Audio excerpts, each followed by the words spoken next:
بسم اللہ الرحمن الرحیم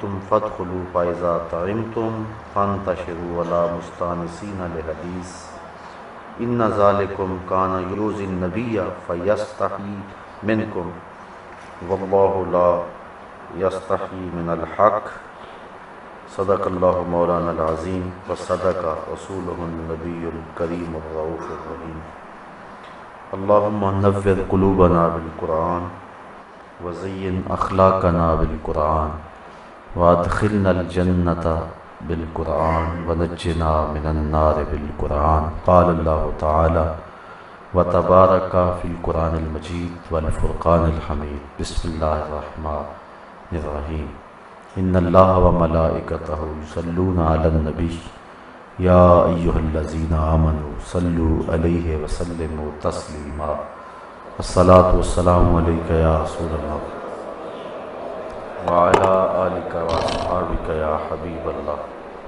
الصلاة والسلام عليك يا رسول الله وعلى آلك وأصحابك يا محبوب رب العالمين ز مہجوری برآمد جان عالم تراحم یا نبی اللہ تراحم نہ آخر رحمت للعالمین ز محرومہ جرا فارغ نشینی بروں آور سرس برد یمانی کہ روئے تست صبح زندگانی عدیم طائف نالین پاکن شراک از رشتہ جہائے ماکن چے باشد گر کنی سوئم نگاہے ہمیشہ گر نہ باشد گاہے گاہے نگاہے یا رسول اللہ نگاہے نگاہے یا حبیب اللہ نگاہے پیا پہ گر نہ باشد گاہے گاہے نگاہے یا رسول اللہ نگاہے صد ہزاراں جبریل اندر بشر بہر حق سوئے غریباں یک نظر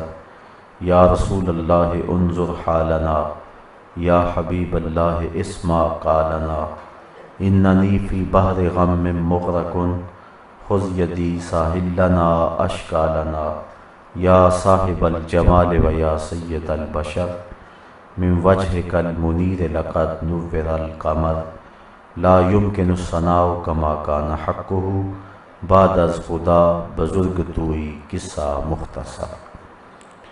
تمام حمد و ثنا تعریف و توصیف اللہ جل مجدہ الکریم کی ذات بابرکات کے لیے جو خالق کائنات بھی ہے اور مالک شہجہات بھی۔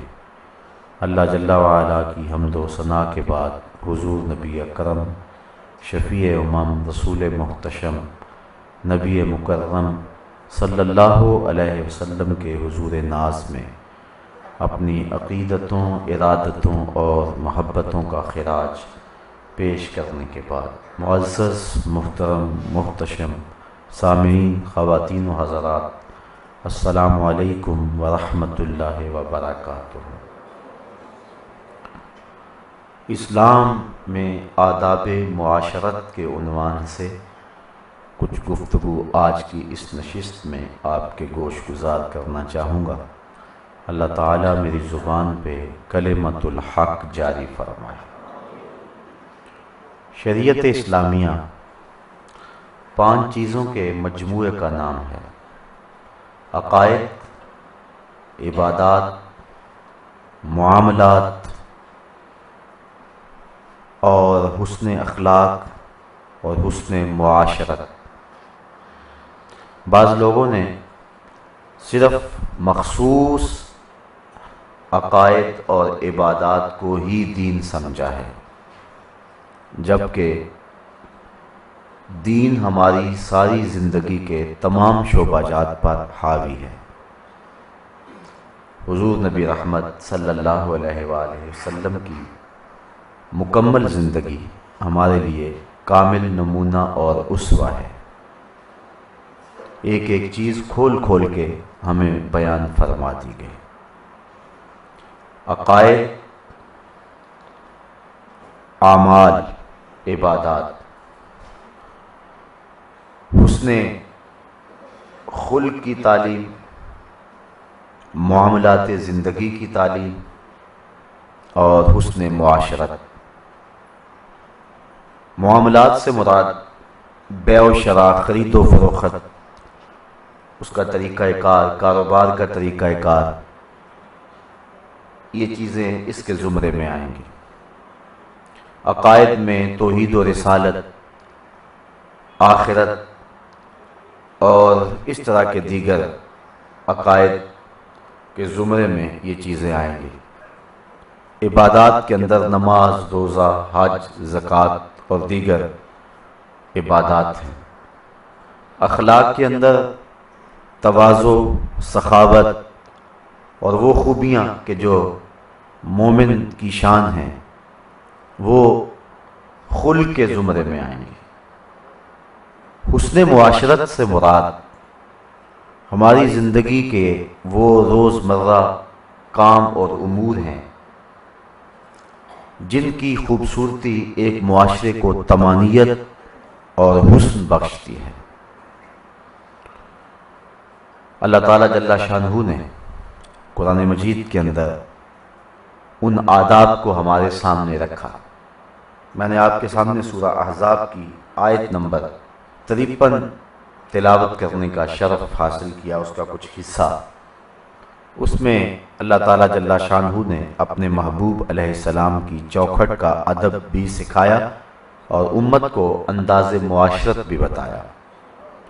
آقا کریم جب صحابہ کی دعوت فرمائی تو وہ اس شوق میں کہ ہم حضور کے مہمان بن رہے ہیں تو وقت سے پہلے ہی آ گئے، ابھی کھانا تیار بھی نہیں ہوا تھا، اور پھر کھانے کے انتظار میں بیٹھے رہے۔ کھانا پکا، گھر میں جگہ اور گنجائش تھوڑی تھی، تو جو بیٹھے ہوئے ہیں وہ کھانا کھا کر بھی وہیں بیٹھے رہے۔ ان کا جی حضور کے گھر سے اٹھنے کو نہیں چاہ رہا، اور جو باہر منتظر ہیں وہ بے تاب ہیں کہ اندر سے ہمیں اجازت ملے اور ہم جا کے حضور کے گھر میں کھانا کھائیں۔ اب وہ بیٹھے ہیں، باہر والے منتظر ہیں۔ اللہ کا نبی صلی اللہ علیہ وآلہ وسلم دونوں طرف سے پریشان ہیں کہ وہ باہر منتظر ہیں، ان کی تکلیف بھی ہو رہی ہے، اور ان کو کہیں کہ میرے گھر سے اٹھ جاؤ، چلے جاؤ، یہ بھی نبی کو گوارا نہیں ہے، تو یہ تکلیف کا باعث ہے۔ تو اللہ تعالیٰ جل شانہ نے خود ارشاد فرمایا، یا ایھا الذین آمنوا، اے ایمان والو، لا تدخلوا بیوت النبی الا ان یؤذن لکم، نبی کے گھر میں اذن کے بغیر داخل نہ ہونا۔ الا طعام غیر ناظرین اناہ، تمہیں کھانے کے لیے جب اجازت دی جائے تو کھانا پکنے کا انتظار کرنے والے نہ بنا کرو کہ پہلے تم چلے جاؤ۔ ولیکن لیکن اذا دعیتم فادخلوا، جب تمہیں بلایا جائے تو داخل ہو جاؤ۔ فاذا طعمتم، اور جب تم کھا لو، فانتشروا، تو پھر وہاں سے اٹھ جاؤ۔ ولا مستانسین لحدیث، اور وہاں باتوں میں دل لگا کر بیٹھنے والے نہ بنو۔ ان ذالکم کان یؤذی النبی فیستحیی منکم، تمہارا یہ عمل، تمہارا یہ رویہ، دیر تک بیٹھے رہنا نبی اکرم صلی اللہ علیہ وسلم کی تکلیف کا باعث ہے۔ اور فیستحیی منکم، اور نبی تم سے شرماتے ہیں، حیا کرتے ہیں، تمہیں کہتے نہیں ہیں کہ اٹھو۔ واللہ لا یستحیی من الحق، لیکن اللہ حق کہنے سے حیا نہیں کرتا ہے، وہ تمہیں کہہ رہا ہے کہ اٹھ کے چلے جاؤ اور دوسروں کو موقع دو۔ تو یہ آداب معاشرت ہیں جو اللہ تعالیٰ جل شانہ نے ہمیں بتائے ہیں، اور قرآن مجید کے اندر دیگر مقامات پر بھی ایسی ہی کئی چیزیں ہیں جو امت کو ارشاد فرمائی گئیں۔ یہ سورہ لقمان اٹھائیں تو وہاں ارشاد فرمایا گیا، وَلَا تُصَعِّرْ خَدَّكَ لِلنَّاسِ وَلَا تَمْشِ فِي الْأَرْضِ مَرَحًا، اور لوگوں سے غرور کے ساتھ اپنا رخ نہ پھیر اور زمین پر اکڑ کر مت چل۔ ان اللہ لا یحب کل مختال فخور، بے شک اللہ ہر متکبر اترا کر چلنے والے کو پسند نہیں کرتا۔ وقصد فی مشی کا، اور اپنے چلنے میں میانہ روی اختیار کیجیے۔ وغضض من صوتک، اور اپنی آواز کو کچھ پست رکھو۔ ان انکر الاصوات لصوت الحمیر، بے شک سب سے بری آواز گدھے کی آواز ہے۔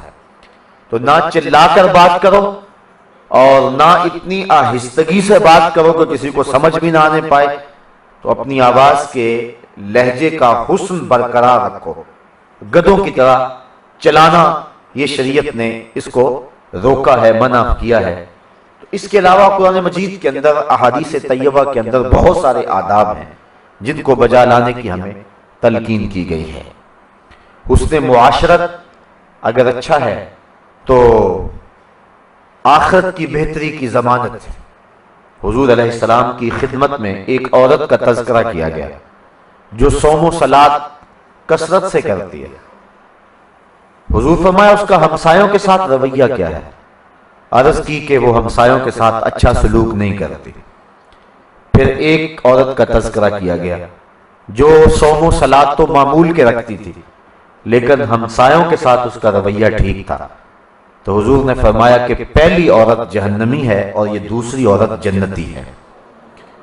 تو ہمیں اسلام جو ہے وہ اپنے انداز حیات کو خوبصورت بنانے کی تلقین کرتا ہے اور اپنی معاشرت کو خوبصورت انداز میں اختیار کرنے کی تلقین کرتا ہے۔ مسجد میں لہسن کھا کر آنے سے منع کیا گیا ہے، حالانکہ پیاز یا لہسن وغیرہ یہ حرام تو نہیں ہے، لیکن مسجد میں ان کو کھا کر کے آنے سے روکا گیا۔ کیوں؟ اس لیے کہ انسان جب یہ چیزیں کھاتا ہے تو اس کے منہ میں ایک سمیل پیدا ہو جاتی ہے۔ تو مسجد میں چونکہ لوگوں کا ہجوم ہے اور جب وہ شخص اس ہجوم میں آئے گا تو اس کے منہ کی بو سے لوگوں کو تکلیف پہنچے گی، اس لیے شریعت نے اس کو روک دیا۔ اگر تو نے لہسن کھایا ہے تو تو اب رک جا، چونکہ کسی مومن کو اتنی تکلیف بھی پہنچے، اتنی اذیت بھی پہنچے تو اسلام اس سے بھی روکتا ہے، اسلام اس سے بھی منع کرتا ہے۔ مسواک کرنے کی تاکید کی گئی، بلکہ حضور نے فرمایا اگر میں اپنی امت پر شاخ نہ جانتا تو میں انہیں ہر نماز کے وقت مسواک کرنا فرض قرار دے دیتا۔ یہاں تک تاکید کی اور فرمایا مسواک منہ کو پاک کرتی ہے اور رب کو راضی کرتی ہے۔ اور آپ دیکھیے حضور علیہ السلام کا جب وصال ہوا ہے اور سخت نکاہت اور کمزوری کا عالم ہے، اس وقت بھی حضور نے مسواک طلب کی، تو جو مسواک پیش کی گئی تو وہ سخت تھی، حضور نے چبانا چاہا تو وہ سخت تھی اور نکاہت اور کمزوری کی وجہ سے وہ مسواک چبائی نہیں جا رہی تھی۔ تو حضرت ام المومنین حضرت عائشہ رضی اللہ تعالی عنہا کو حضور نے کہا یہ نرم کر کے مجھے دو، تو انہوں نے حضور علیہ السلام کے لیے اس مسواک کو نرم کیا اور حضور کو پیش کیا۔ ادھر نزع کا عالم طاری ہے، ادھر حضور مسواک کر رہے ہیں، اور حضرت عائشہ رضی اللہ تعالی عنہا ساری زندگی فخر کیا کرتی تھی اس بات پہ کہ ایک تو حضور کی رحلت میرے حجرے میں ہوئی ہے اور دوسرا آخری لمحے میرا اور حضور کا لعاب مل گیا ہے۔ تو اس طرح حضور نے اس موقع پر بھی مسواک کا التزام کیا۔ اس سے آپ دین کے مزاج کو سمجھ سکتے ہیں۔ بے وجہ کسی کو تکلیف دینا اور کسی کو پریشان کرنا اسلام نے اس سے سختی کے ساتھ روکا ہے اور منع کیا ہے، بلکہ کسی کی تکلیف کا اتنا احساس کیا اسلام نے کہ حضور نماز فجر پڑھایا کرتے تھے تو عورتیں بھی نماز میں شامل ہوتی تھیں۔ یہ تو حضرت عمر فاروق رضی اللہ تعالیٰ عنہ کے دور میں ہوا، جب زمانہ گزرا اور مرور زمانہ کے ساتھ فتنہ پیدا ہوا تو آپ نے روک دیا کہ عورتیں مسجد میں نہ آیا کریں۔ تو پہلے مسجد میں عورتیں آیا کرتی تھی، پہلی صفیں مردوں کی، پھر بچوں کی، پھر اس کے بعد خنسا اور ہیجڑوں کی، اور پھر اس کے بعد عورتوں کی صفیں ہوا کرتی تھی۔ مسجدوں میں عورتیں آیا کرتی، حضور تلاوت کیا کرتے، لیکن کبھی ایسا ہوتا کہ کسی عورت کا بچہ جو اس کے ساتھ آ گیا ہوتا وہ روتا، تو حضور علیہ السلام اس عورت کے دل کی نزاکت کا لحاظ اور خیال کرتے ہوئے قرات کو مختصر کر دیتے، اس لیے کہ اب بچہ رو رہا ہے تو ماں کے دل کو تو تکلیف ہو رہی ہوگی، تو حضور علیہ السلام قرات کو مختصر کر دیتے۔ آج ہمیں اس قدر کو سامنے رکھنا ہوگا، اپنے خطبوں کو مرتب کرتے ہوئے بھی اس کا لحاظ رکھنا ہوگا، اور خلق خدا کو جس طرح ہم تکلیف پہنچا رہے ہیں، ایک بندہ لاؤڈ سپیکر کھولتا ہے اور یہ خیال ہی نہیں کرتا کہ ہمسایوں پہ کیا بیت رہی ہے اور جو بیمار ہیں ان کا کیا حال ہو رہا ہے۔ وہ کہتا ہے میں نے جو بچپن سے لے کر آج تک استادوں سے پڑھا ہے اب میں وہ سارا کچھ سنا کے ہی جان چھوڑوں گا۔ یہ اسلام کا مزاج نہیں ہے۔ حضور قرات مختصر کر دیا کرتے تھے نماز کے اندر، اس لیے کہ جو بچے رو رہے ہیں تو ان کی ماؤں کے دل کو تکلیف ہو رہی تھی، ان کے دل جوئی کے لیے حضور قرات کو مختصر فرما لیا کرتے تھے۔ ان چیزوں کا لحاظ، ان چیزوں کا بھی خیال رکھا گیا ہے۔ آج ہمارے رویے جو ہیں وہ بڑے عجیب سے ہیں، اور ہم شریعت کے مزاج کو بالکل نظر انداز کر چکے ہیں۔ بعض کا آپ کو بھی اتفاق ہوا ہو کہ بعض کا روڈ بلاک ہوتی ہے پیچھے بھی اور دوسری سمت بھی، اور دو ڈرائیور آپس میں باتیں کر رہے ہوتے ہیں، سواریاں ادھر سے بھی بیچاری پریشان ہوتی ہیں اور ادھر سے بھی پریشان ہوتی ہیں، اور ان کی گفتگو کیا ہوتی ہے، یہ 32-72 جو ہے وہ کدھر گئی ہے، وہ گزر گئی ہے کہ نہیں گزر گئی، وہ وہاں جو ہے وہ گفتگو کر رہے ہوتے ہیں، اور جو لوگ ہیں وہ سخت پریشان ہوتے ہیں۔ عجیب قسم کے ہمارے رویے اور ہمارے انداز بنے ہوئے ہیں۔ اس لیے اسلام نے ہمیں حسن معاشرت کا درس دیا ہے کہ ہمارے عمل، ہمارے رویے اور ہمارے کسی بھی طریقے سے کسی مومن کو تکلیف نہ پہنچے۔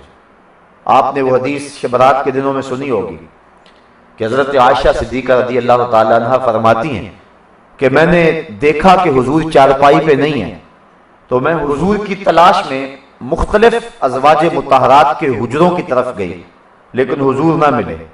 پھر میں نے دیکھا تو حضور جنت البقیع میں تھے۔ تو آقا کریم نے فرمایا عائشہ کیا تو نے سمجھا کہ اللہ کا رسول تیرے حق کو مارے گا؟ اور پھر حضور نے فرمایا کہ یہ شعبان کی بابرکت رات ہے اور اس میں قبیلہ بنو کلب کی بکریوں کے بالوں کے برابر اللہ گناہگاروں کو جہنم کی آگ سے آزاد فرما دے۔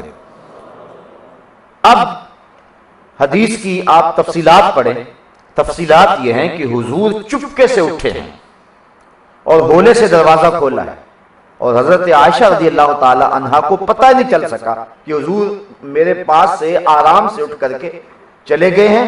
حضور نے وضو بھی کیا ہے لیکن کھٹکا نہیں ہونے دیا، دروازہ بھی کھولا ہے لیکن آواز نہیں پیدا ہونے دی، اس لیے کہ عائشہ کی نیند میں خلل نہ آ جائے۔ جو اپنی بیوی کی نیند کے خلل کا اتنا لحاظ رکھتا ہے کہ خلل نہ آئے تو اس دین کی قدروں کو سمجھنے کی کوشش کریں۔ حضرت مقداد بن اسود کہتے ہیں، ایک لمبی حدیث ہے جس کا حصہ یہ ہے کہ وہ حضور کے مہمان بنے تھے اور چند دن انہیں حضور کے ہاں جو ہے وہ مہمان بننے کا شرف حاصل ہوا۔ وہ کہتے ہیں حضور کبھی رات کو تاخیر سے آتے تو ہم سو گئے ہوتے یا ہم جاگ رہے ہوتے، تو حضور جب تشریف لاتے تو حضور اتنی آہستگی کے ساتھ السلام علیکم کہتے کہ اگر ہم جاگ رہے ہوں تو ہم جواب دے دیں، اور اگر ہم سو رہے ہوں تو ہمیں پتہ بھی نہ چلے۔ یعنی اس چیز کا حضور خیال اور لحاظ رکھتے تھے کہ سونے والوں کی نیند میں خلل پیدا نہ ہو، چونکہ وہ لوگ سوئے ہوئے ہیں یا جاگ رہے ہیں، دونوں کیفیتوں میں ایک کیفیت ہو سکتی ہے۔ تو اگر وہ جاگ رہے ہیں تو سلام نہ کہا جائے، یہ بھی اچھی بات نہیں ہے، اور اگر سو رہے ہیں تو سلام کہا جائے، یہ بھی اچھی بات نہیں ہے۔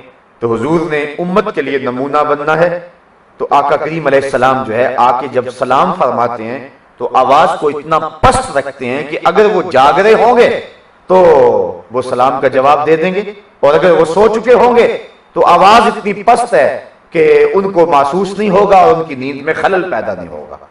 میں اور آپ اپنے رویے، اپنے عمل اور اپنے کردار کو دیکھیں۔ گھر کے افراد، مہمان، ان کا اتنا خیال رکھا جا رہا ہے کہ ان کی نیند میں خلل پیدا نہ ہونے پائے۔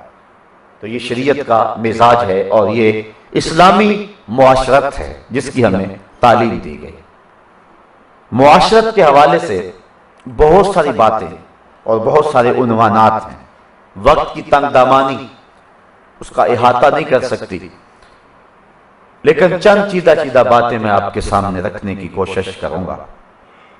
حسن معاشرت میں ایک چیز تحیت المسلم ہے، السلام علیکم کہنا، اور السلام علیکم کہنا سنت ہے، اس کا جواب دینا واجب ہے۔ السلام علیکم جو کہتا ہے اس کو ثواب زیادہ ملتا ہے وعلیکم السلام کہنے والے سے، اور یہاں حکم دیا ہے کہ بڑا چھوٹا اس کی تمیز نہیں ہے، ایک دوسرے کو سلام کریں اور وہ آگے سے جواب دیں۔ حتیٰ کہ کوئی سلام لکھتا ہے، تمہیں کوئی خط لکھتا ہے، تو جب آپ اس کا جواب لکھیں گے تو اس کا جواب لکھنا نہ بھولیے گا، چونکہ اس کا جواب دینا تمہارے اوپر واجب ہے۔ تو جس طرح اس نے سلام کہا اتنا جواب دینا واجب ہے، لیکن اگر آپ اس پہ اضافہ کریں تو یہ مستحب ہے آپ کے لیے۔ مثال کے طور پہ کسی نے کہا السلام علیکم، تو آپ جواب کے اندر فرماتے ہیں وعلیکم السلام۔ اس نے کہا السلام علیکم، آپ نے بھی اتنی بات کہی وعلیکم السلام، لیکن اگر آپ کہیں وعلیکم السلام ورحمۃ اللہ وبرکاتہ تو پھر یہ زیادہ خوبصورت ہے کہ آپ اس کے سلام پر اضافہ کریں، نیودرا ڈالیں اس کو۔ وہ کہے کہ تیرے اوپر سلامتیاں ہو، تو آپ جواب کے کہیں کہ تیرے اوپر سلامتیاں بھی ہوں، اللہ کی رحمتیں بھی ہوں اور برکتیں بھی ہوں۔ تو اس طرح یہ آداب ہیں سلام کے۔ اور جو کھڑا ہے وہ بیٹھے ہوئے کو سلام کرے، جو چل رہا ہے وہ کھڑے ہوئے کو سلام کرے، اور جو سواری پر ہے وہ پیدل کو سلام کرے، اور اس طرح جو بہتر سواری پر ہے وہ اپنے سے کم تر سواری پر بیٹھے ہوئے شخص کو سلام کرے تاکہ اس سے تکبر ٹوٹے۔ جو لینڈ کروزر پر بیٹھا ہے وہ کار والے کو سلام کرے، کار والا موٹر سائیکل والے کو سلام کرے، موٹر سائیکل والا سائیکل والے کو سلام کرے، اور وہ چلنے والے کو سلام کرے، چلنے والا پہ جو کھڑا ہے اس کو سلام کرے، اور جو کھڑا ہے وہ بیٹھے ہوئے کو سلام کرے، اور بیٹھا ہوا ہے جو لیٹے ہوئے کو سلام کرے۔ اس طرح جو ہے جو اعلیٰ درجے پر ہو وہ سلام کا آغاز کرے اور پھر وہ اس کا جواب دے، اور اس کے ساتھ اگر مصافحہ کر لے تو وہ روایت میں آتا ہے جب دو مومن صدقے دل کے ساتھ مصافحہ کرتے ہیں تو ان کے ہاتھ جدا ہونے سے قبل اللہ دونوں کے صغیرہ گناہ معاف فرما دیتا ہے۔ اللہ اکبر، حضور خوبصورت مصافحہ کرتے، اپنے دونوں ہاتھوں میں اس شخص کا ہاتھ لے لیتے، اور پھر جتنی دیر تک وہ آمادہ نہیں ہوتا تھا حضور ہاتھ نہیں چھوڑتے تھے، اور ہاتھ کو تھوڑا سا دبانا یہ بھی مسنون ہے، اتنا نہ دبائیں کہ اس کو بیچارے کو تکلیف ہو۔ اس طرح معانقے کا بھی یہی معاملہ ہے کہ معانقہ کریں، کسی سے گلے مل سکتے ہیں، اگر وہ شخص جس سے آپ معانقہ کر رہے ہیں وہ محلے شہوت نہ ہو اور فتنے کا اندیشہ نہ ہو تو معانقہ کریں، اگر ایسا کوئی اندیشہ موجود ہے تو پھر معانقے سے گریز کریں۔ تو اس کو آپ اپنے گلے سے لگائیں اور اس کو دبائیں، لیکن اتنا نہ دبائیں کہ اس بیچارے کو تکلیف شروع ہو جائے، جس طرح کہ بعض لوگ زور آزمائی شروع کر دیتے ہیں۔ مجھے اچھی طرح یاد ہے ایک مرتبہ ایسا ہوا کہ میں کہیں گیا تو وہ بڑے زور سے ملتے تھے، اور ایک پہلوان نے تو مجھے اپنے بازو میں جکڑ ہی لیا اور بڑے زور سے دبایا، حتیٰ کہ میں بہت پریشان ہو گیا۔ میں نے کہا میاں یہ کیا کر رہے ہو؟ کہنے لگا فیض حاصل کر رہا ہوں۔ میں کہا یہ فیض حاصل کر رہے ہو یا فیض نچوڑ رہے ہو؟ تو یہ بڑا مشکل سا مسئلہ بن جاتا ہے، اس لیے وہاں اپنا زور نہ دکھائیں، بلکہ وہاں بھی اس نے معاشرت یہ ہے کہ آپ جو ہے معتدل انداز کے اندر جو ہے اس کے ساتھ جو ہے وہ حسن سلوک کریں۔ پھر آپ معانقہ یا مصافحہ کرتے ہیں تو اس میں دیکھیں کہ میرا معانقہ اور میرا مصافحہ کیا اس کے لیے باعث راحت ہوگا۔ بعض کا ایسا ہوتا ہے کہ گرمی کی شدت ہوتی ہے اور دونوں لوگ پسینے میں شرابور ہوتے ہیں، تو اس وقت بہتر یہ ہے کہ سلام ہی کر لیا جائے یا کم از کم مصافحہ کر لیا جائے۔ کچھ لوگ اس وقت بھی مصر ہوتے ہیں کہ معانقہ کیا جائے، تو اس وقت معانقہ جو ہے وہ دونوں کے لیے جو ہے وہ تکلیف کا باعث بنے گا۔ اس لیے جب کسی دوسرے مومن کو تکلیف کے امکان کی صورت ہو سکتی ہے تو پھر اس وقت جو ہے وہ آپ معانقے کو ترک کر دیں، اس وقت صرف مصافحے پہ۔ اور اگر مصافحے پہ بھی بعض کا کبھی ایسے حالات ہوتے ہیں، رش ہوتا ہے، کیفیت ایسی ہوتی ہے، تو کسی دوسرے مومن کو آپ دھکا دے کے کسی شخص سے، معزز شخص سے، کسی عالم سے، کسی بزرگ سے، کسی پیر سے مصافحہ کرتے ہیں، اور اس نیکی کو حاصل کرنے کے لیے آپ نے کئیوں کو کچلا ہے اور کئیوں کو دھکے دیے ہیں، تو یہ نیکی نہیں ہے، بلکہ حکم دیا گیا ہے کہ حجر اسود کو چومنے کے لیے بھی اگر کسی مومن کو تکلیف دینی پڑے تو آپ اس سے گریز کریں، دور سے اس کی طرف ہاتھ کر کے اس کو چوم لیں، وہ استسلام کر لیں، وہی کافی ہوگا، اور اللہ تعالیٰ تمہیں حجر اسود چومنے کا ثواب عطا فرما دے گا۔ تو کسی مومن کی تکلیف دہی سے بچیں، اور ہم جو ہے وہ اس بات کا خیال اور لحاظ نہیں رکھتے ہیں، ہمارے جو من میں آتی ہے ہم نے اس کو ہر صورت میں پورا کرنا ہوتا ہے، اس کے لیے کتنے لوگوں کو دھکے دینے پڑے، یا کتنے لوگوں کی گردنیں پھلانگنی پڑے، یا کتنے لوگوں کی تکلیف کا باعث بننا پڑے، تو اس بات کا ہمیں خیال اور لحاظ رکھنا چاہیے۔ اس طرح جب لوگ زیادہ ہوں تو اس وقت جو ہے وہ ان چیزوں کو خصوصیت کے ساتھ جو ہے وہ نظر میں رکھنا چاہیے۔ اسی طرح آداب مجلس بھی حسن معاشرت میں آتے ہیں، کہ آپ جب کسی مجلس میں جائیں تو اس کے لیے یہ ہے کہ جہاں جگہ ملے بیٹھ جائیں۔ صدر مجلس کو اختیار ہے، اگر وہ کسی وجہ سے کسی شخص کو آگے بلانا چاہے تو وہ اتنی پس و پیش بھی نہ کرے۔ یعنی لوگ دو طرح کے ہیں، کچھ تو لوگ ہوتے ہیں کہ جن کو پیچھے بیٹھے ہوں تو بلایا جائے تو لاؤڈ سپیکر پر بھی آواز دی جائے تو وہ اٹھ کے آگے آتے ہی نہیں ہیں، جبکہ یہ بھی آداب مجلس کے خلاف ہے۔ اگر کسی کو بلایا جائے، کسی کو جو ہے وہ اسٹیج پہ کسی جگہ پہ عزت دی جائے تو وہ اپنے مصنوعی عجز کا اظہار نہ کرے، وہ اس نے خود تو نہیں چاہا ہے تو وہ جو ہے وہ آ جائے۔ اور دوسری طرف یہ ہے کہ اگر رش ہے تو لوگوں کی گردنیں پھلانگ کر کے آگے آنے سے روکا گیا ہے، بلکہ ایک روایت میں آتا ہے قیامت کے دن وہ شخص کے جمعہ کے دن جو لوگوں کی گردنیں پھلانگ کے آگے جاتا ہے اس کو جہنم کا پل بنایا جائے گا، اور لوگ اس کے اوپر سے گزریں گے اور روندیں گے اس کو۔ یہ سزا ہوگی چونکہ اس نے 4 گناہ کیے تھے۔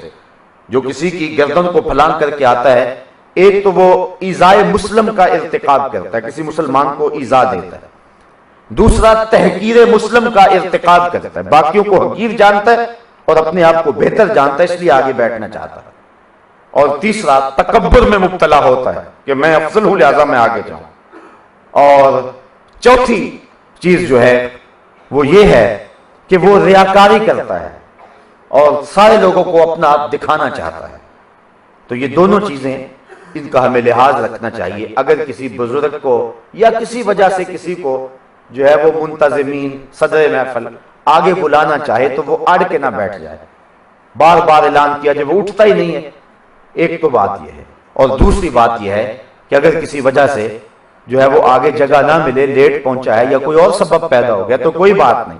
بعض لوگ ایسے ہوتے ہیں کہ اگر ان کو آگے جگہ نہ ملے تو وہ پیچھے بیٹھ تو جاتے ہیں لیکن کڑتے رہتے ہیں اور انہیں تکلیف ہوتی رہتی ہے۔ اس کا مطلب یہ ہے کہ وہ باقیوں سے اپنے آپ کو افضل سمجھتے ہیں، تو وہ سمجھتے ہیں کہ یہ میرا ٹھکانہ نہیں تھا، یہ میرے بیٹھنے کی جگہ نہیں تھی، تو وہ وہاں بیٹھے بھی تکلیف میں ہوتے ہیں، جبکہ مومن کا یہ مزاج نہیں ہوتا ہے۔ تو مجلس میں جہاں جگہ ملے وہاں بیٹھ جانا چاہیے اور یہ اصرار نہیں کرنا چاہیے۔ ہاں اگر آگے بلایا جائے، جس طرح کہ حضرت وابصہ رضی اللہ تعالی عنہ بیٹھے آ کے تو حضور نے فرمایا ادنو یا وابصہ، وابصہ پیچھے بیٹھ گئے ہو ذرا آگے آ جاؤ۔ حضرت وابصہ اٹھ کے آگے ہوئے، فرمایا ادنو یا وابصہ، وابصہ اور نیڑے آ جاؤ۔ حضرت وابصہ کہتے ہیں میں اور قریب ہو گیا، پھر حضور فرمایا وابصہ اور نیڑے آ جاؤ۔ حضرت وابصہ رضی اللہ تعالیٰ عنہ فرماتے ہیں میں اتنا قریب ہوا، میں اپنے مقدر پر قربان جاؤں، میں اتنا قریب ہوا کہ میرے گھٹنے حضور کے گھٹنوں سے چھونے لگے۔ جب اتنا قریب ہو گیا تو حضور فرمایا وابصہ کوئی سوال پوچھنے آئے ہو؟ میں نے عرض کیا حضور میں سوال پوچھنے آیا ہوں۔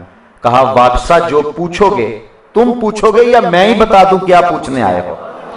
عرض کی حضور اگر آپ بتا دیں پھر تو حد ہو جائے۔ فرمایا سنو تم خیر اور شر کے بارے میں پوچھنے آئے ہو، اچھائی کیا ہے اور برائی کیا ہے، یہی تمہارا سوال ہے نا؟ عرض کیا حضور یہی میرا سوال ہے۔ کہا اس سوال کا جواب میرے سے لینا یا اپنے آپ سے لینا؟ عرض کی حضور اگر جواب آتا ہوتا تو سوال ہی کیوں بنتا؟ فَضَرَبَ عَلَى صَدْرِهِ فَقَالَ اِسْتَفْتِ مِنْ قَلْبِكَ، حضور نے حضرت وابصہ کے سینے پہ ہاتھ مارا، کہا وابصہ یہ اندر ہی مفتی بیٹھا ہوا ہے، اس سے ہی پوچھ لے، یہی بتا دے گا اچھائی کیا ہے اور برائی کیا ہے۔ کسی کو پوچھنے کی ضرورت نہیں، یہ اندر ہی مفتی بیٹھا ہوا ہے، یہ بتا دے گا کہ اچھائی کیا ہوتی ہے برائی کیا ہوتی ہے۔ اس لیے مجلس کے جو آداب ہیں ان کی رعایت رکھی جائے، اور مجلس کے اندر گفتگو کے جو آداب ہیں ان کی بھی رعایت رکھی جائے۔ فرمایا کہ جب 3 آدمی بیٹھے ہوں تو 2 آدمی آپس میں سرگوشی نہ کریں، تیسرا آدمی سوچے گا پتہ نہیں انہوں نے کیا بات کی ہے، اس کی تکلیف کا باعث ہوگی یہ بات۔ اس لیے جب 3 آدمی بیٹھے ہوں تو دو آدمی آپس میں سرگوشی نہ کریں. اگر انہوں نے کوئی خفیہ بات کرنی ہے تو پھر کسی اور موقع کی طاق میں رہیں. اس طرح اس شخص کو, اس مومن کو ایذا پہنچے گی کہ میں کوئی غیر عام ہوں لہذا میرے سے بات نہیں کی گئی اور میرے سے چھپ کے بات کی گئی ہے. تو بعض باتیں ہوتی ہیں کہ وہ تنہا ہی کرنا ہوتی ہیں, لیکن حسن معاشرت یہ ہے کہ ان باتوں کو کرنے کے لیے موقع اور جگہ اور تلاش کر لیں, کسی مومن کی ایذا کا باعث نہ بنیں. اور اسی طرح کلام کے اندر اعتدال کریں, گفتگو کے اندر اعتدال رکھیں. لمبی گفتگو بھی نہیں ہونی چاہیے اور اتنی مختصر بھی نہیں ہونی چاہیے کہ مفہوم بھی واضح نہ ہو. آپ جب کسی سے کلام کرتے ہیں تو اس بات کا التزام رکھیں. اور وہ سن چکے آپ سورہ لقمان میں کہ نہ تو آواز پست ہو اور نہ ہی آواز بلند ہو, بلکہ درمیانی آواز کے ساتھ گفتگو کی جائے.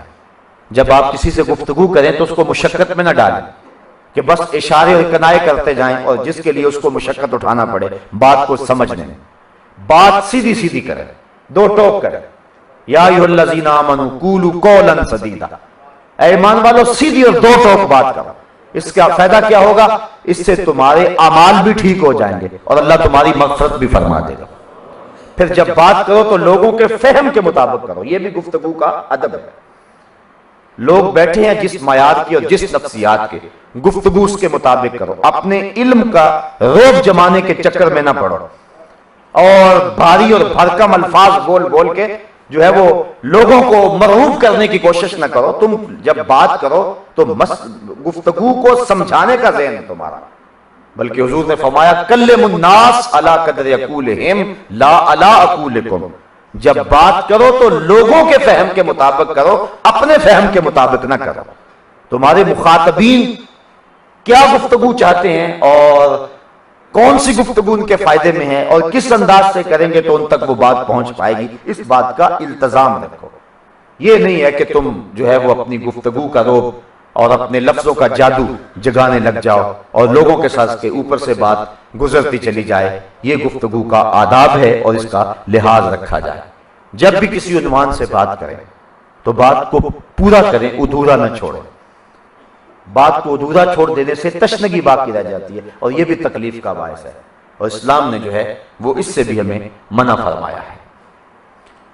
اسی طرح جب کسی کے ہاں آپ مہمان جاتے ہیں تو جس کے ہاں مہمان جاتے ہیں کچھ اس کے لیے آداب ہیں, اور جو مہمان جا رہا ہے کچھ آداب اس کے لیے ہیں. آپ کسی کے ہاں مہمان جائیں تو اس کو اطلاع کریں تاکہ وہ آپ کے لیے کھانا تیار کر سکے. اور اگر آپ کے مزاج کے اندر کوئی چیز کھانے میں رغبت نہیں ہے یا آپ کی طبع اس کی موافقت نہیں کرتی ہے تو آپ میزبان کو جاتے ہی بتا دیں کہ میں یہ چیز نہیں کھاتا, میں نمک اتنا کھاتا ہوں, میں فلاں چیز اتنی کھاتا ہوں. بعض لوگوں کی عادت ہوتی ہے کہ پہلے نہیں بتاتے, بعد میں جب دسترخوان پہ کھانا لگ جاتا تو پھر سو عیب نکالتے. ما آبا رسول اللہ صلی اللہ علیہ وسلم فی الطعام قط, حدیث میں آتا ہے حضور نے ساری زندگی کبھی کھانے میں عیب نکالا ہی نہیں, جو بھی سامنے آتا شکر کر کے کھا جاتا. یہ حضور کا مزاج تھا. اس لیے جو میسر ہو کھا لے, اور اگر کوئی ایسی طبع کا معاملہ ہے تو پہلے بتا دیں تو کھانے کے اندر عیب نہ نکالیں, بلکہ اس کو جو ہے وہ راحت پہنچائیں میزبان کو. اگر اس کے کھانے کی آپ تعریف کریں گے تو وہ خوش ہوگا. اس نے محنت کی, بھاگ دوڑ کی, پتہ نہیں تمہارے لیے کھانا تیار کرنے کے لیے اس نے کہیں سے قرض اٹھایا ہو اور پھر اس نے کتنی محنت کی ہو, اور آپ جو ہے وہ اس پر عیب نکال کے اس کا دل توڑ دیں. یہ ہمارے اسلام کا مزاج نہیں ہے. تو کھانے کے آداب میں اس بات کا لحاظ رکھیں کہ آپ میزبان کی تکلیف کا باعث نہ بنیں. اور پھر آپ کو یہ حق نہیں پہنچتا کہ آپ میزبان کے دسترخوان سے کوئی چیز اٹھا کر کے کسی کو دے دیں. کسی مانگنے والے کو بھی آپ نہیں دے سکتے, چونکہ وہ آپ کا حق صرف کھانے کا, اس سے زائد آپ کا حق نہیں ہے. آؤ تمہیں ذرا بریلی کی گلیوں میں لے چلو, آؤ تمہارے امام کی زندگی کا ایک پہلو آپ کے سامنے رکھو. اعلی حضرت کسی دعوت میں تشریف لے گئے, اور وہ دور آپ جانتے ہیں کہ علماء کی قدر کا دور تھا. پالکی کے اوپر بٹھا کر کے علماء کو لوگ اپنے گھروں میں لے جایا کرتے تھے. آج ایک تو لوگوں میں بھی علماء کا ادب نہ باقی رہا, دوسرا سچی بات یہ ہے کہ علماء بھی اس درجے کے نہیں رہے. ان کی زندگیاں بھی جو ہے وہ اس صورت کی باقی نہیں رہی ہیں۔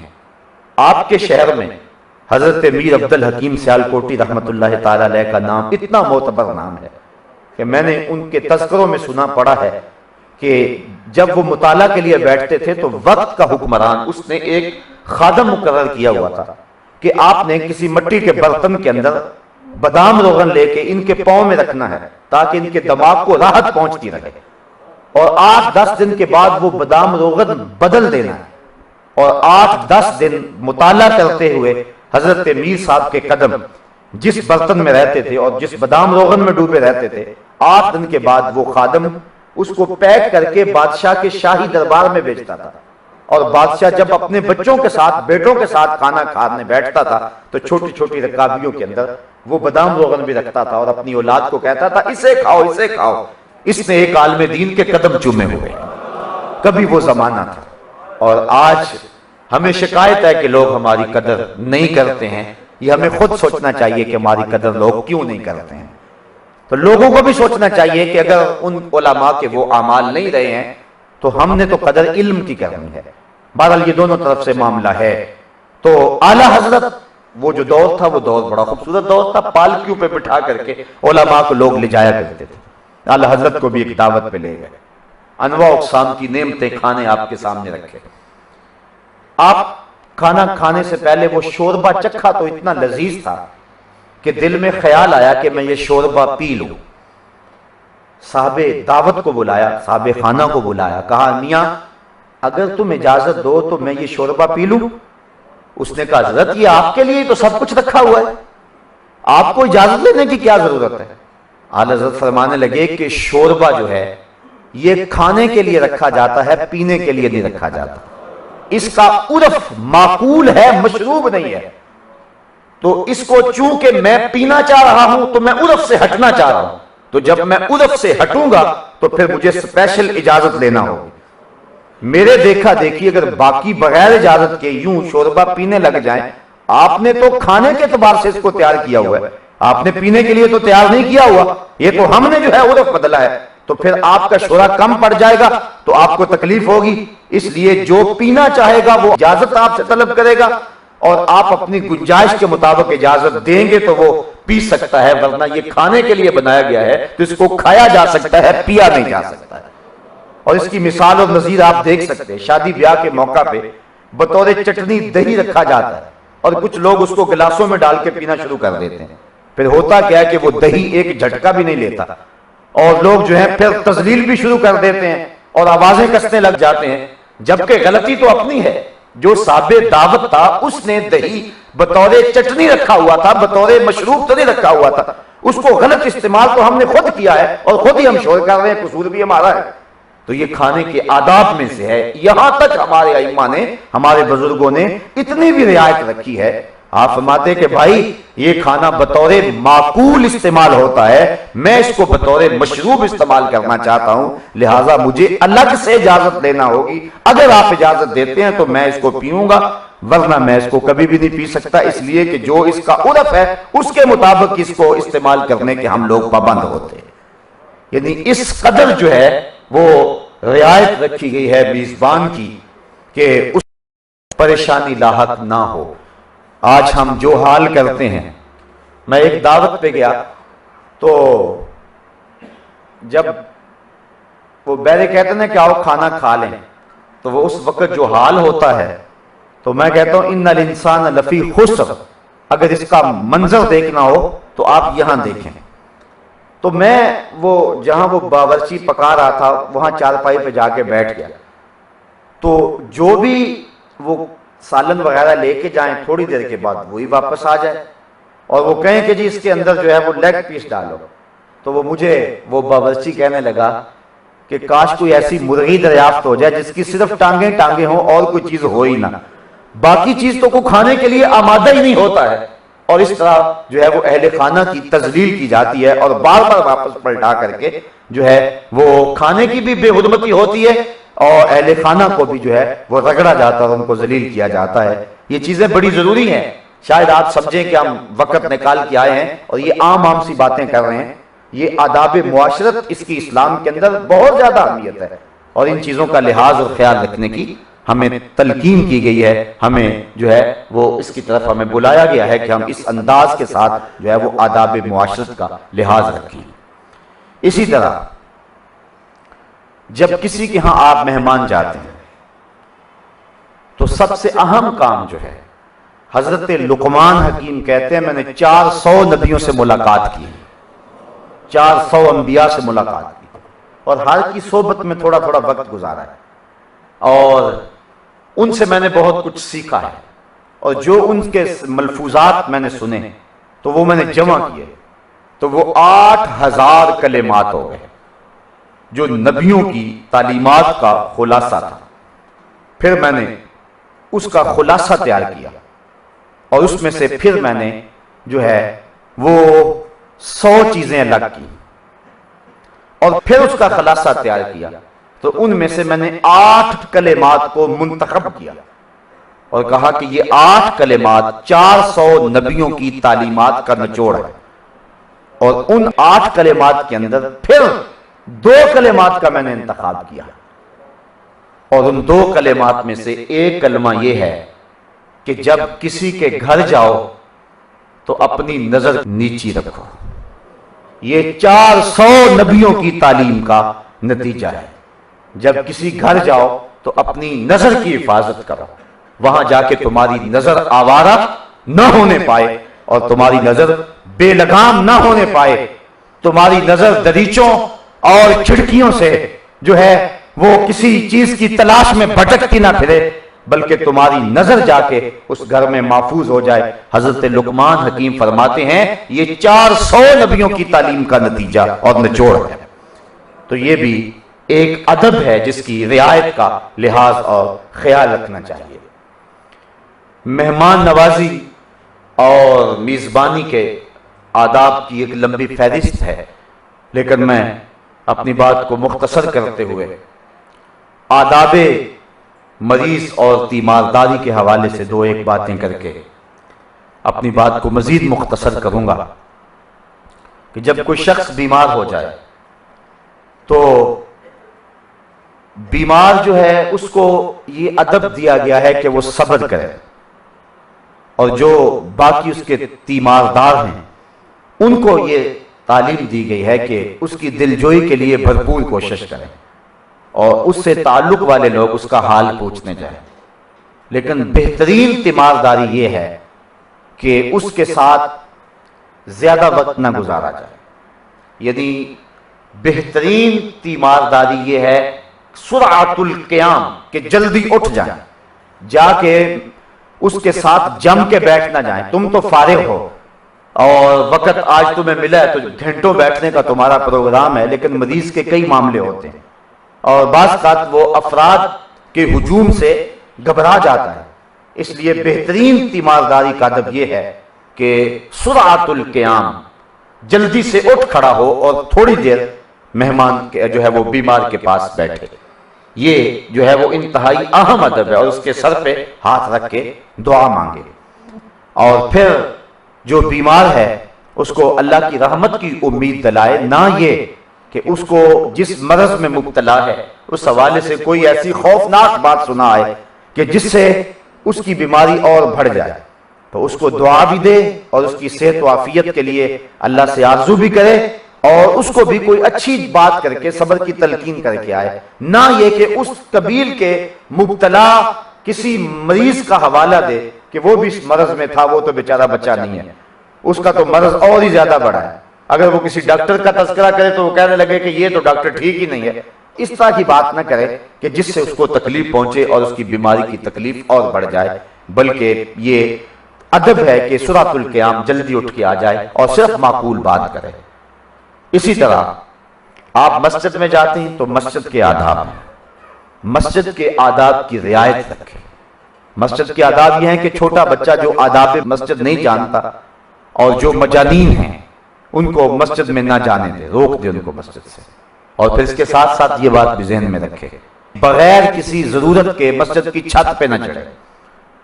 اور تیسری بات یہ ہے کہ مسجد میں اتنے زور سے قدم نہ رکھے کہ جس کی دھمک محسوس ہو، یہ بھی آداب مسجد کے خلاف ہے۔ یہ اللہ تعالیٰ کا دربار ہے، بلکہ اعلیٰ حضرت علیہ رحمہ آپ جب چراغ روشن کرنا ہوتا تھا دیا، وہ پہلے دور کے اندر وہ سرسوں کا تیل ڈالتے تھے، مٹی کا تیل اس لیے نہیں ڈالتے تھے کہ اس کی بدبو ہوتی ہے، تو سرسوں کا تیل ڈال کر کے جو ہے وہ دیا روشن کیا کرتے تھے۔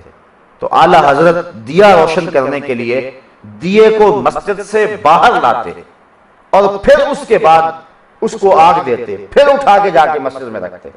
کسی نے پوچھا حضرت یہ کیا ہے؟ فرمایا یہ جو دیا سلائی ہے اس کا جو مسالہ ہے اس کے اندر گندک شامل ہے، اور جب ہم آگ لگاتے ہیں رگڑ پیدا ہوتی ہے تو گندک کے جلنے کی بو پیدا ہوتی ہے، تو مسجد کے ادب کا یہ تقاضا ہے کہ مسجد میں اتنی بو بھی پیدا نہ ہونے پائے۔ اب آپ اس سے اندازہ کر سکتے ہیں کہ اللہ کے گھر کے آداب کیا ہیں اور اللہ کے گھر کی رعایت کیا ہے۔ وہاں زور زور سے چیخ چیخ کے نہ بولے اور دنیا کی گفتگو قطن نہ کرے۔ مسجدیں بنائی اس لیے گئی ہیں کہ وہاں اللہ کا نام لیا جائے، اس کا ذکر کیا جائے، اور مسجد میں دنیا کی باتیں کرنا قبر میں اندھیرا لاتا ہے۔ تو یہ مسجد کے آداب ہیں۔ اس طرح گفتگو کے کرنے کے آداب جس طرح میں نے آپ کے سامنے رکھے، گفتگو سننے کے آداب بھی ہیں۔ جب کوئی شخص آپ سے گفتگو کرتا ہے تو آپ کو اس گفتگو کے بارے میں پہلے بھی اگر معلومات ہیں تو آپ فوراً لقمہ دے کے تو اس کو شرمندہ کرنے کی کوشش نہ کریں، بلکہ اس کو سننے کوئی بات نہیں ہے۔ اگر وہ گفتگو کرتا ہے تو آپ اس کو سن لیں، آپ کی پسند کی نہیں بھی ہے، آپ کی طبیعت پہ بوجھ اور سکل بھی بڑھ رہی ہے، لیکن آپ اس کی دلجوئی کا لحاظ رکھیں۔ یعنی دونوں کو اسلام نے تعلیم دی ہے کہ گفتگو کرنے والا کسی کے لیے بوجھ نہ بنے، اور دوسری طرف سے جو گفتگو کر رہا ہے اس کے لیے جو ہے اس کی دلجوئی کے لیے گفتگو سننے والے کو کہا ہے کہ اگرچہ اس کی گفتگو ٹیڑھی میڑھی بھی ہو لیکن تم سنتے رہو، ہو سکتا ہے تمہارے لیے اس سے بھی کوئی چیز نکل آئے۔ حضرت لقمان حکیم سے کسی نے پوچھا تھا کہ تم نے علم کہاں سے سیکھا، عقل کہاں سے سیکھی؟ تو کہا بے وقوفوں سے۔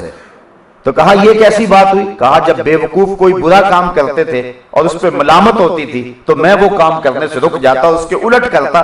تو میں نے اگر پوچھو کہ حکمت کہاں سے سیکھی ہے اور عقل کہاں سے سیکھی ہے، میں نے تو بے وقوفوں سے سیکھی ہے۔ تو بعض اوقات کسی شخص کی ٹیڑھی میڑھی باتوں کے اندر بھی کوئی دانائی کی بات ہوتی ہے، یا یہ کہ آپ جو ہے وہ اس کی باتوں سے کوئی اور پہلو لے کر کے آپ کوئی روشنی حاصل کر سکتے ہیں۔ تو یہ گفتگو سننے کا آداب ہے کہ اس کی گفتگو کو پورے غور سے سنا جائے۔ اور حضور نبی رحمت صلی اللہ علیہ وآلہ وسلم کی زندگی کا ایک بڑا خوبصورت اس عنوان سے واقعہ ہے۔ حضرت عمر فاروق سے روایت ہے، حضور بیٹھے ہیں مصلی پہ، ایک بوڑھی آئی دروازے پہ کھڑی ہو گئی اور ہاتھ سے اشارہ کر کے حضور کو بلایا۔ حضور اس کی بات سننے کے لیے دروازے پہ چلے گئے۔ صحابہ کو غصہ بڑا آیا کہ اس عورت نے یہ کیا رویہ اختیار کیا، لیکن کچھ اس لیے کہہ نہ سکے کہ حضور خود تشریف لے گئے۔ اس نے کہا میں آپ سے کوئی باتیں کرنی ہے۔ فرمایا کرو۔ کہا یہاں نہیں کرنی۔ کہا کہاں کرنی ہے؟ کہا کہ آپ مسجد نبی سے بعد یہ جو کھلی جگہ ہے آپ وہاں آئے، میں نے وہاں کرنی۔ حضور وہاں تشریف لے گئے۔ اس نے جو باتیں چھیڑی کہ گھنٹے لگ گئے۔ نازک وقت اور حضور کا نازک بدن اور اس کی ٹیڑھی میڑھی باتیں، اور ایک گھنٹہ نہیں کئی گھنٹے سناتی رہے۔ حضور سن رہے ہیں۔ حضرت عمر فاروق رضی اللہ تعالیٰ عنہ کہتے ہیں ہمیں غصہ بڑا آ رہا تھا اس عورت پہ، لیکن کہہ کچھ نہیں سکتے تھے کہ حضور خود ہی تو کان لگا کے سن رہے تھے۔ جب کئی گھنٹوں کے بعد تھک ہار کے خود ہی جانے لگی تو ہم نے عرض کی بندہ نواز اس عورت کا تو توازن عقلی ٹھیک نہیں ہے، پورا مدینہ جانتا ہے اس کا عقلی توازن درست نہیں ہے، جس سے بھی باتیں چھیڑتی ہے پھر اس کی جان نہیں چھوڑتی۔ آپ کا وقت قیمتی، بدن نازک، کڑکتی دھوپ، اور اس کی بے تکی باتیں اور گھنٹوں اس نے کی، آپ ایسی ویسی عورتوں کی باتیں کیوں سنتے ہیں؟ حضور فرمایا عمر پورے مدینے میں اس بیچاری کی کوئی نہیں سنتا، میں بھی نہ سنوں۔ ایک تو یوں تے ہیں میری آساں دا سہارا، دس کنوں کراں جے تینوں نہ کراں یاد۔ اور اس بڑھیا کو آواز دے کے کہا بڑھیا جب دکھ زیادہ ہو جائیں جہاں مرضی کھڑا کر کے محمد کو اپنی باتیں سنا لیا کر۔ اللہ اکبر، یہ آداب ہیں، ان کا لحاظ رکھنا ہوگا۔ آج ہم اپنے رویے سے، اپنے عمل سے لوگوں کی تذلیل کرتے رہتے ہیں، لوگوں کی تحقیر کرتے رہتے ہیں، اور چھوڑ تجھے بات کرنے کا پتہ نہیں ہے، تجھے تو سلیقہ ہی نہیں ہے، کسی کی بات کو کاٹ دیتے ہیں، کوئی آدھی بات کرے تو خود آگے سے مکمل کرتے ہیں کہ ہم یہ بات پہلے سے ہی جانتے ہیں۔ یہ بڑی عجیب سی بات ہے۔ اور یہ گفتگو کے آداب کے حوالے سے انتہائی جو ہے وہ تکلیف دینے والی بات ہے. تو جب کوئی شخص بات کر رہا ہو تو اس کی بات کو سننا اور غور سے سننا، اور اگر وہ بات اچھی ہے تو اس پہ عمل کرنا. اگر اس شخص کا کردار اچھا نہیں ہے تو اس کے کردار پہ بات نہ کریں، اس کا کردار اس کے ساتھ. وہ کہتے ہیں یہ نہ دیکھو کہ کس نے کہا ہے، یہ دیکھو کیا کہا ہے. بس یہ اگر ہم اپنی زندگی بنا لیں، خذ ما صفا ودع ما قدر، جو اچھی اچھی چیزیں ہیں وہ لے لو اور جو بری بری ہیں انہیں چھوڑ دو. اب جب گندم کاٹتے ہیں تو گوسا چھوڑ دیتے ہیں اور گندم لے لیتے ہیں. تو یہ نہیں ہے کہ کسی شخص کی ساری باتیں غلط ہوں گی، اس کی کوئی اچھی باتیں بھی ہوں گی، اچھی اس سے لے لو اور جو اس کی غلط ہے اس کو چھوڑ دو، لیکن اس کو ملامت کرنے کی ضرورت نہیں ہے. اللہ اکبر. آداب مجلس، سلام، مصافحہ اور کلام، اس کے علاوہ اولاد کی اچھی تربیت، یہ بھی حسن معاشرت میں سے ہے.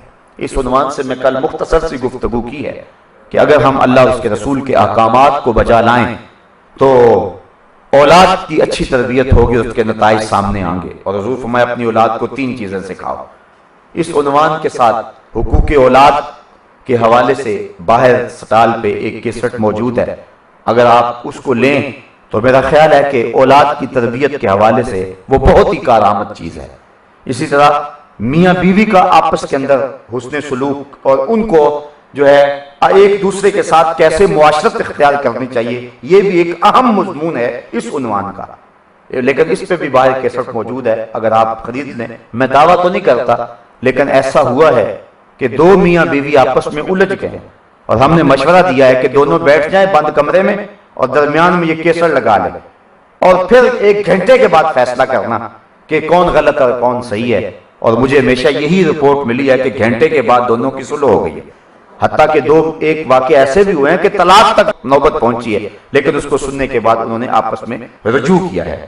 تو وہ اگر لیں اور معاشرے میں اس کو پھیلائیں تو اس سے بھی بہت سارے فائدے حاصل ہوں گے. اور یہ ہمارا انداز معاشرت ہونا چاہیے. بعض لوگوں کا رویہ ہوتا ہے کہ وہ باہر بڑے اچھے ہوتے ہیں، ہنس ہنس کے ملتے ہیں لوگوں کو، لیکن اپنے گھر کے اندر جا کے ایک دم فرعون بن جاتے ہیں، جبکہ یہ اچھا رویہ نہیں ہے. سب سے زیادہ تمہارے حسن سلوک کے حقدار تمہارے گھر والے ہیں. تو گھر جا کے تم ماتھے پہ آنکھیں رکھ لیتے ہو اور گھر جا کے تم الجھاؤ پیدا کر دیتے ہو، اور اس کے نتائج یہ ہوتے ہیں کہ اولاد بھی خراب اور گھر کی معاشرت بھی خراب. اس لیے اگر آپ کے اندر حوصلہ ہے کہ باہر سے گالیاں کھاتے ہیں، آپ کے اندر حوصلہ ہے کہ لوگوں کی تلخ اور کڑوی باتیں سنتے ہیں، تو یہ حوصلہ اپنے گھر والوں کے لیے بھی پیدا کریں. حضور علیہ السلام نے ارشاد فرمایا، اور 2 خاندانوں کو جوڑنے کے لیے اور میاں بیوی کو آپس میں جوڑنے کے لیے اس سے بہتر کوئی بات ہی نہیں ہو سکتی.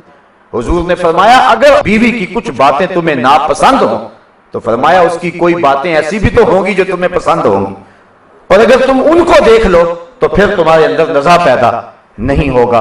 بلکہ حضور نے اپنی ازواج کے ساتھ جو رویہ رکھا وہ ہمارے سامنے روشن مثال ہے. اور سب سے بڑی مثال یہ کہ حضرت خدیجہ الکبریٰ کا جب آخری وقت آیا تو انہوں نے حضور سے چادر مانگی. تو آقا کریم نے پوچھا کہ اے خدیجہ تم نے چادر کیا کرنی ہے؟ تو انہوں نے عرض کی حضور میرا آخری وقت لگتا ہے قریب آ گیا، بخار اتنا جان لیوا ہے، لگتا ہے کہ اب میں بچ نہیں پاؤں گی. میں نے چادر اس لیے مانگی ہے کہ اس چادر سے مجھے کفن دیا جائے. تو حضور علیہ السلام کی آنکھیں آنسوں سے بھر آئیں اور فرمایا خدیجہ تو نے چادر مانگی ہے، لو عربت جلدی لا آتیتو کے، اگر تو میری جلد بھی مانگ لیتی میں وہ بھی اتار کے دے دیتا. کوئی زمانے میں ایسی مثال لا کے تو دکھاؤ.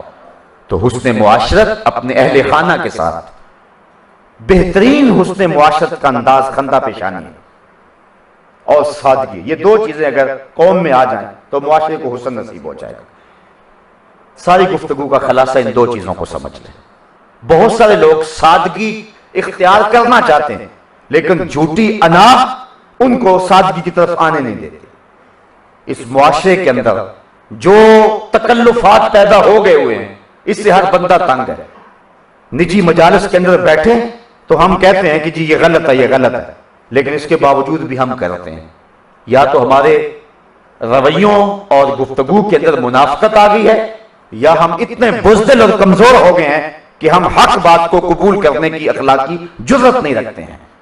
تو آج ہر بندہ کہتا ہے یہ غلط ہے، یہ ہماری شادی بیاہ کی جو تقاریبات ہیں اور جس طرح سے جہیز کی لعنت ہے اور غریبوں کو تنگ کیا جاتا ہے، بلکہ یہ بات اگر کڑوی نہ ہو تو ایک شخص کا باپ مر جاتا ہے اور وہ اس کے علاج معالجے کے اندر پہلے مقروض ہو جاتا ہے، اب برادری اسے کہتی ہے کہ اگر تو نے اس کا بڑا ختم نہ دلوایا تو ساری زندگی تو اس کی کمائی کھاتا رہا اور اب جو ہے وہ تو کیوں نہیں یہ کر رہا، تو برادری سے ڈرتے ہوئے ہم قرض اٹھا کر کے جو ہے وہ اس کا چیلم یا اس کی ایسی کوئی تقریب کرتے ہیں، تو ہم یہ نہیں سوچتے ہیں کہ ہمیں جو ہے وہ یہ تقریب جو کہ واجب و فرض نہیں ہے ہمیں قرض میں جکڑ دے گی، تو اسلام اس کی اجازت کیسے دیتا ہے؟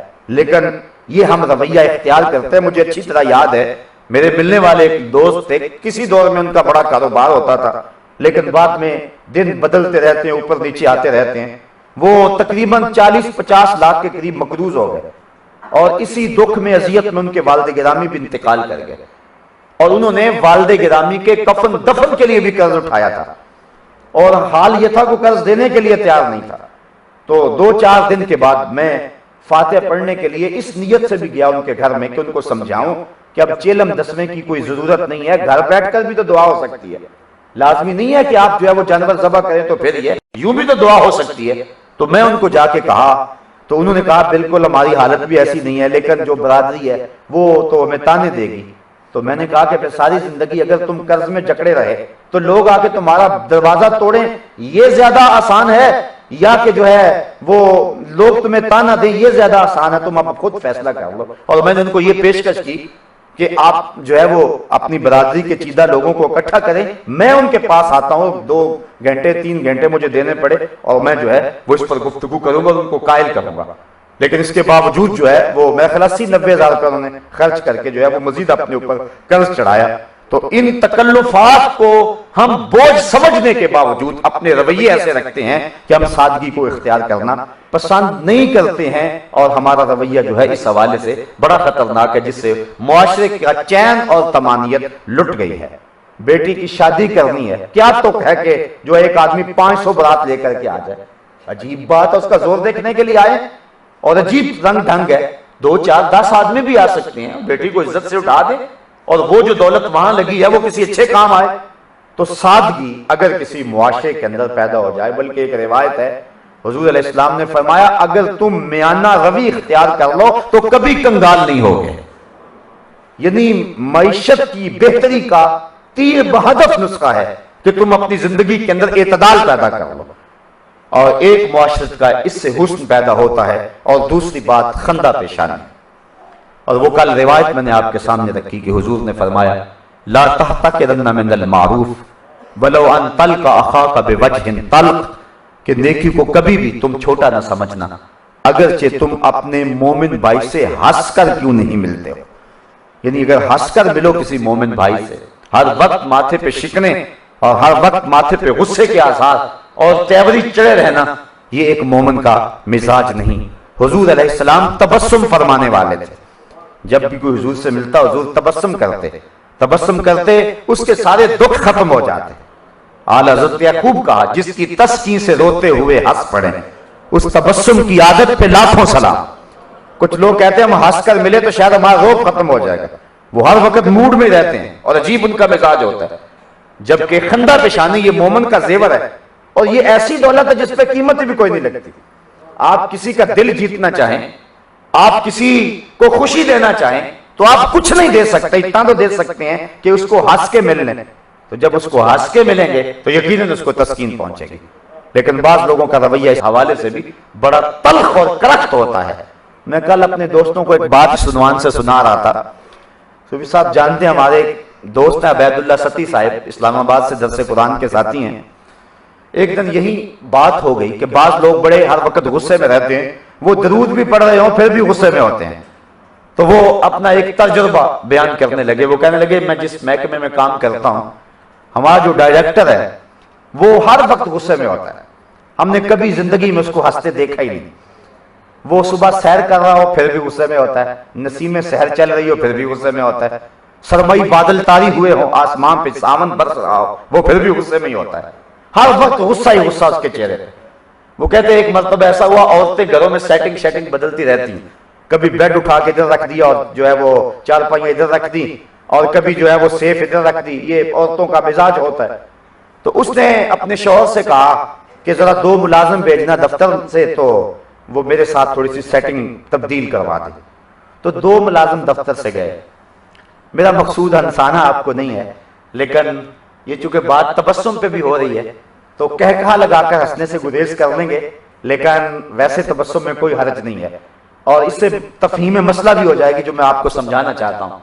وہ کہتے ہیں وہ 2 ملازم ان کے گھر گئے، جب وہ چارپائیاں وہ بیڈ وغیرہ چینج کر رہے تھے تو ایک ملازم کی ہنسی نکل گئی اور ہنسی پہ کنٹرول نہ کر سکا۔ بیگم صاحبہ کو پریشانی ہوگی کہ پتہ نہیں یہ کس وجہ سے ہنس رہا ہے، اس نے پوچھنا شروع کر دیا کہ آپ کیوں ہنسے ہیں؟ وہ کہنے لگا بس مجھے کوئی بات یاد آ گئی تو میں بس اس وجہ سے ہنس رہا ہوں، لیکن اس کو پریشانی تھی، وہ بار بار پوچھتی۔ اس نے کہا اگر جان کی امان چاہوں تو بات یہ ہے کہ مجھے بھی 17 سال ہو گئے ہیں صاحب کی ملازمت کرتے ہوئے، میں نے زندگی میں کبھی ان کو ہنستے نہیں دیکھا۔ یہ بیڈ روم میں جو تصویر لگی ہوئی ہے اس پہ مسکرا رہے ہیں، تو مجھے اس وجہ سے ہنسی آ گئی ہے۔ تو وہ جو بیوی تھی وہ بھی زور زور سے ہنسی۔ تو اس نے کہا بیگم صاحبہ اب آپ بتائیے آپ کیوں ہنسی ہیں؟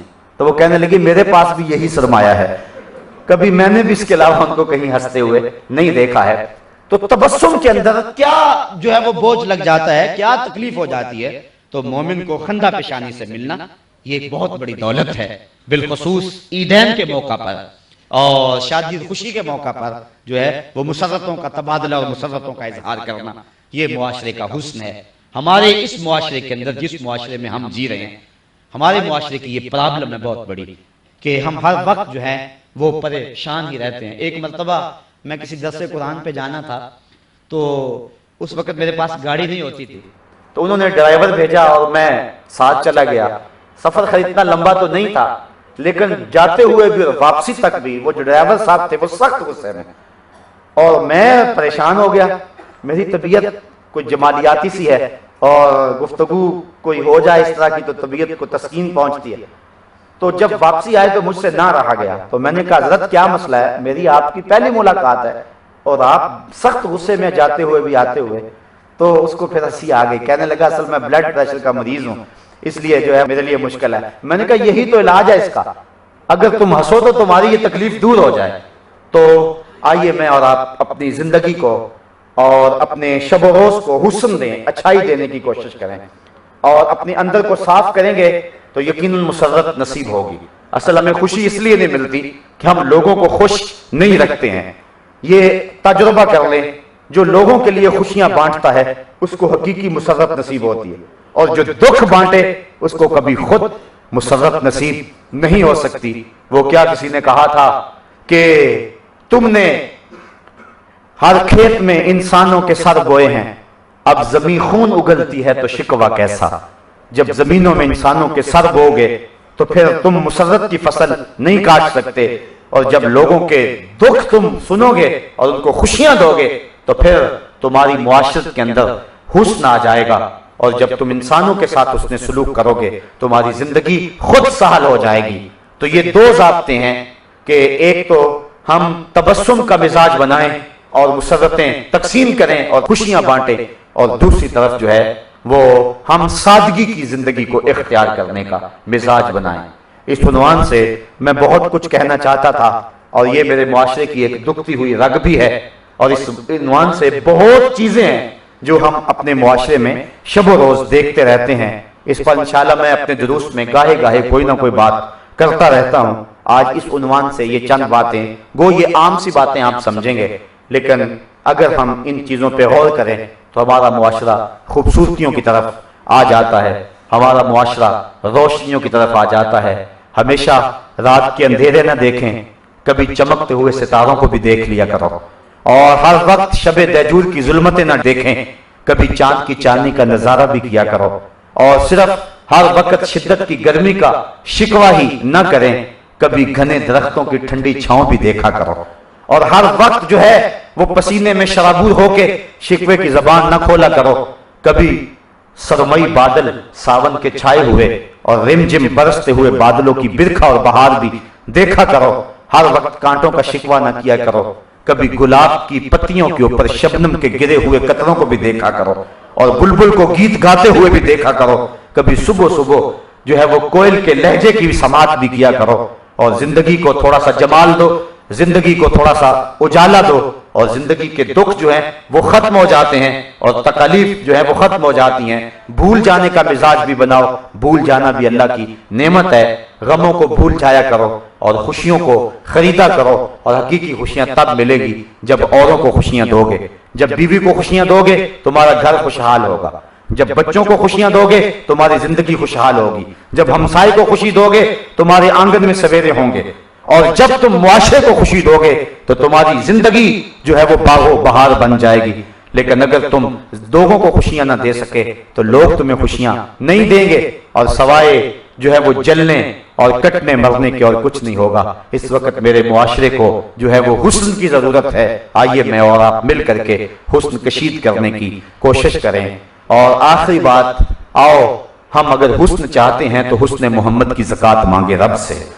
سارا حسن حضور کے جلووں کی خیرات ہے، اور اگر ہم حضور کی چوکھٹ پہ آ جائیں اور حضور کے تبسم کی خیرات مانگ لیں تو دنیا کے سارے اندھیرے چھٹ جائیں گے اور